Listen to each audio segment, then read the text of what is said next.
मेरी कहानी में आप सबका स्वागत है। मेरी कहानी का उद्देश्य सिर्फ मनोरंजन करना है।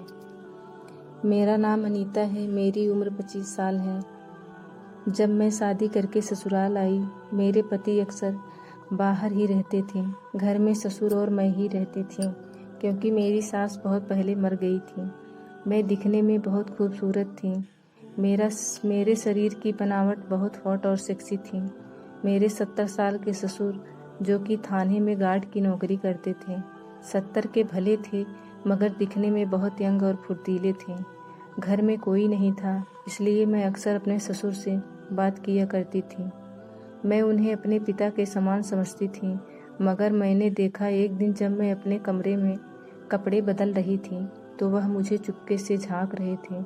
जब मैंने उनसे पूछा था, उन्होंने कहा, मुझे चाय चाहिए। जब मैं चाय लेकर गई तो मेरा पल्लू गिर गया। मैंने देखा वह मेरे सीने पे में झांक रहे थे। एक दिन जब मैं अपने कमरे में कपड़े उतार कर सोने जा रही थी, मैंने देखा वह मुझे फिर से झांक रहे थे। मैं कुछ बोलती उसके पहले वो मेरे करीब आ गए और उन्होंने मुझे कसकर पकड़ लिया और मुझे पागलों की तरह चूसने लगे और मेरे संतरों को मसलने लगे। मैंने कहा, ससुर जी, आप क्या कर रहे हो? मैं आपके बेटे को बता दूंगी। मगर वह नहीं माने। उन्होंने अपने फ़ोन में मेरा बाथरूम में नहाते हुए वीडियो बना लिया था। वही दिखाकर ब्लैकमेल करने लगे और थोड़े टाइम बाद मैं उनके सामने बिना कपड़ों के खड़ी थी। उन्होंने मेरे साथ सब कुछ किया। मेरे पूरे शरीर को नोचते और काटते रहे। मैं बेजान होकर बेड पर पड़ी थी। अब जब भी मौका मिलता वह मेरे साथ सोने के लिए तैयार हो जाते। उन्होंने मुझसे कहा, मेरा बेटा बाहर रहता है, तुम्हारा भी तो मन करता होगा। मैं उनकी बातें सुनकर सोच में पड़ जाती थी कि जिससे मैं बेचारा ससुर जी समझ रही थी, वह तो जिस्म का भूखा शेर निकला।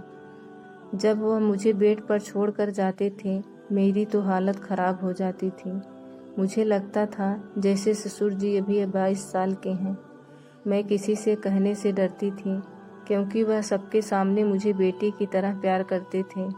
मगर पीछे उनकी उम्र 70 की, पर उनका दिल 22 का था। फिर मैं एक दिन अपने पति को हिम्मत करके सब बता दी। फिर उन्होंने मुझे मेरे ससुर के चंगुल से बाहर निकाला। मेरी कहानी पसंद आए तो मेरे चैनल को लाइक एंड सब्सक्राइब कीजिएगा।